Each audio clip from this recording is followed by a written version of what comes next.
Hello everyone welcome back to my channel Lily's kitchen cuisine. आज आमी आपनादेर देखाबो बादशाही आलुर दमेर रेसिपि। ভিডিওটি পুরো শেষ অবধি দেখবেন। ভালো লাগলে অবশ্যই লাইক কমেন্ট শেয়ার করবেন আর এই রকম আরো নতুন প্রিপারেশনস দেখার জন্য চ্যানেলটাকে সাবস্ক্রাইব করতে ভুলবেন না। তো শুরু করা যাক। মা একদিন ডিনার বানানোর সময় রুটিটা তো কমপ্লিট করে ফেলেছিল, কিন্তু তরকারির প্রসঙ্গ আসতেই আলুর দমটাই আগে মাথায় এলো। তবে সেই একঘেয়ে রোজকারের মতো আলুর দম আর মায়ের সেদিনকে করতে ভালো লাগছিল না, তাই বুদ্ধি খাটিয়ে নিজেই ইনভেন্ট করে নিল এইরকম একটা সুস্বাদু প্রিপারেশন। আর তখনই সঙ্গে সঙ্গে আমার ডাক পড়ল শ্যুট করার জন্য, তাই আমিও চলে গেলাম ড্যাং ড্যাং করতে করতে মায়ের ইনোভেশন দেখতে, যেটা আজকে আপনাদের জন্য নিয়ে চলে এসেছি। তো চলুন দেখে নিন এটা বানানোর জন্য কি কি লাগছে। প্রথমে আমাদের একটা পেস্ট বানিয়ে নিতে হবে। তার জন্য নিয়ে নিয়েছি পোস্ত, চারমগজ আর কাজু বাদাম। পেস্ট করার আগে এই তিনটেকে আলাদা আলাদা পাত্রে 1 ঘন্টা মতো জলে ভিজিয়ে রেখে দিতে হবে। এরপর জলে ভিজিয়ে রাখা কাজু বাদাম, পোস্ত আর চারমগজ মিক্সারের মধ্যে দিয়ে দিতে হবে। জল অল্পই অ্যাড করতে হবে কারণ পেস্টটা ঠিক হবে। মিক্সারে সবকিছু দেওয়ার পর পেস্টটা বানিয়ে নিতে হবে। যারা নতুন দেখছেন চ্যানেলটাকে সাবস্ক্রাইব করে দিয়েছেন তো? কাজু বাদাম, পোস্ত আর চারমগজের পেস্টটা রেডি হয়ে গেছে, দেখুন কনসিস্টেন্সিটা। এরপর আসল রান্নার পালা।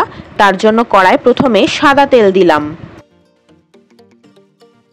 আগে আলু ভেজে নেব, তাই তেলটা গরম হয়ে গেলে কড়ায় আলুগুলো ছেড়ে দিতে হবে। এবার আলুগুলোকে নেড়েচেড়ে নিয়ে ভালো করে ভাজতে হবে। একটা একটা করে উল্টে পাল্টে আলুগুলোকে ভাজতে হবে যাতে কোনো দিকই কাঁচা না থেকে যায় আর সবকটা আলুও প্রপারলি ভাজা হয়। লিলিজ কিচেন কুইজিন ফ্যামিলির যারা পুরনো সদস্য তারা তো জানবেনই, আর যারা নতুন সদস্য তাদের জন্য বলে দিই, যদি কেউ সম্পূর্ণ নিরামিষ আলুর দম আর কড়াইশুঁটি দেওয়া শীতকালীন আলুর দমের রেসিপি চান, তাহলে এই ভিডিওর রাইট হ্যান্ড কর্নারের আই বাটনে দেওয়া আছে, অবশ্যই দেখে নিতে পারেন। আলুগুলো সবকটা ভালো করে ভাজা হয়ে গেছে, এরপর তুলে নিতে হবে।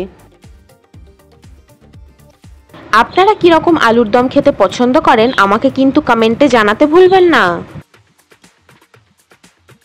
আলুগুলো ভেজে তুলে নেবার পর ওই তেলেই দিয়ে দিতে হবে ছোট এলাচ, দারচিনি আর শুকনো লঙ্কা। ছোট এলাচটাকে মাঝখান থেকে ভেঙে নিয়ে অ্যাড করতে হবে। ফোড়নটা ভাজা ভাজা মতো হয়ে গেলে দিয়ে দিতে হবে কোড়ানো পেঁয়াজ। এরপর ভালো করে নেড়েচেড়ে পেঁয়াজটাকে ভাজতে হবে। তবে যদি কেউ চান এখানে পেঁয়াজ কোড়ার জায়গায় পেঁয়াজ বাটাও ইউজ করতে পারেন। 5 মিনিট মতো পেঁয়াজটাকে নেড়েচেড়ে যাওয়ার পর দিয়ে দিতে হবে ঘি। আমরা যথারীতি আদ্যাপীঠের ঘি ইউজ করি। এবার নেড়েচেড়ে ঘিটা পেঁয়াজের সাথে ভালো করে মিক্স করে নিতে হবে। এবার দিয়ে দিতে হবে রসুন বাটা আর আদা বাটা, দুটো ইকুয়াল কোয়ান্টিটিতেই দিতে হবে, নয়তো টেস্ট ভালো আসবে না। পেঁয়াজ আধ ভাজা হওয়া অবধি নেড়ে চেড়ে যেতে হবে। পেঁয়াজ আধ ভাজা হতে শুরু করে দিলে দিয়ে দিতে হবে স্বাদ মতো নুন আর দেব পরিমাণ মতো চিনি। এরপর 5 মিনিট কষতে হবে যতক্ষণ না পেঁয়াজগুলো পুরোপুরি নরম হচ্ছে আর তেল ছাড়ছে। কিছুক্ষণ কষানোর পর যখন পেঁয়াজগুলো পুরোপুরি নরম হয়ে যাবে আর তেল ছাড়তে শুরু করে দেবে, তখনই কাজু বাদাম, পোস্ত আর চারমগজের পেস্টটা দিয়ে দিতে হবে।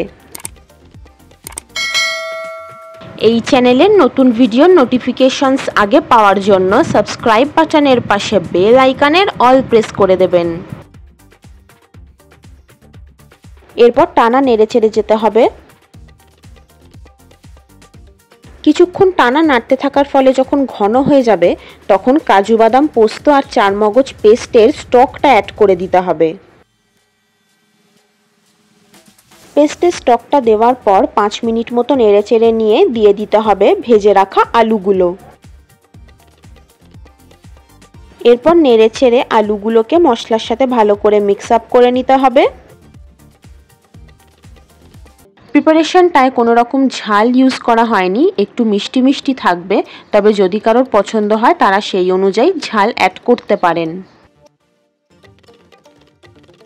এমন বাদশাহী আলুর দম কারা খেয়েছেন আমাকে কমেন্টে জানাবেন। কিছুক্ষণ টানা কষার পর 1 চিমটে মতো লঙ্কা গুঁড়ো দিয়ে নেড়ে নিতে হবে। প্রিপারেশনটা সাদাটে হবে, তাই জন্য লঙ্কা গুঁড়ো হলুদ গুঁড়ো কোনোটারই দরকার নেই, জাস্ট ফর ফ্লেভার 1 চিমটে মতো দেওয়া হয়েছে। আর দিয়ে দিতে হবে মরিচ গুঁড়ো। এরপর 7 থেকে 8 মিনিট মতো লো ফ্লেমে ভালো করে নেড়েচেড়ে কষতে হবে। 8 মিনিট টানা কষানোর পর যখন একটা ড্রাইনেস চলে আসবে, মানে শুকনো ভাব মনে হবে, তখনই জল দিয়ে দিতে হবে। প্রিপারেশনটা যেহেতু মাখা মাখা ঘন হবে, তাই খুব বেশি জল দেব না প্রথমেই, পরে দরকার বুঝলে প্রয়োজন মতো অল্প অল্প করে দেওয়া যেতে পারে। শুধু ফোটানোর মতোই জল দিতে হবে, তার বেশি দরকার নেই, তবে যদি কেউ বেশি ঝোল খেতে পছন্দ করেন তারা সেই বুঝে জল দিতে পারেন। এরপর 10 থেকে 12 মিনিট মতো চাপা দিয়ে লো ফ্লেমে রেখে দিতে হবে ফোটানোর জন্য, আর যাতে আলুগুলো সেদ্ধ হয়। 12 মিনিট বাদে ঢাকা খুললে দেখবেন ফুটে গেছে ভালো মতো, বেশ ঘন ঘন হয়েছে গ্রেভিটা, সাথে আলুগুলো পুরোপুরি নরম হয়ে গেছে। এরপর দিয়ে দিতে হবে ধনেপাতা কুচি। যারা এখনো চ্যানেলটাকে সাবস্ক্রাইব করেননি, দেরি কিসের, ঝটপট করে ফেলুন। এবার একটু নেড়েচেড়ে নিয়ে মিক্স করে নিলেই রেডি টু সার্ভ আমাদের বাদশাহী আলুর দম। সবসময় যে কালারফুল আলুর দম হতে হবে ভীষণ রিচ তার কোনো মানে নেই, এরকম সাদাটে হালকা ফুলকা আলুর দমও মাঝে মধ্যে খেতে ভালোই লাগে। টেক্সচারটা যেমন অপূর্ব এসছে, তেমনি অ্যারোমাও আরও সুন্দর বেরিয়েছে। লুচি, পরোটা কিংবা ডিনারের রুটির সঙ্গেও পুরো জমে যাবে এই রেসিপিটা। তো কেমন লাগলো আপনাদের? আশা করি ভালো লেগেছে আজকের এই রেসিপি। ট্রাই করে অবশ্যই কমেন্টে জানাবেন। আর লিলিস কিচেন কুইজিনকে কিন্তু ফেসবুক আর ইনস্টাগ্রামেও ফলো করতে ভুলবেন না। হ্যান্ডেল লিঙ্কস এই ভিডিওর ডেসক্রিপশন বক্সে দেওয়া আছে। Thanks for watching. দেখা হবে আবার পরের ভিডিওতে। বাই।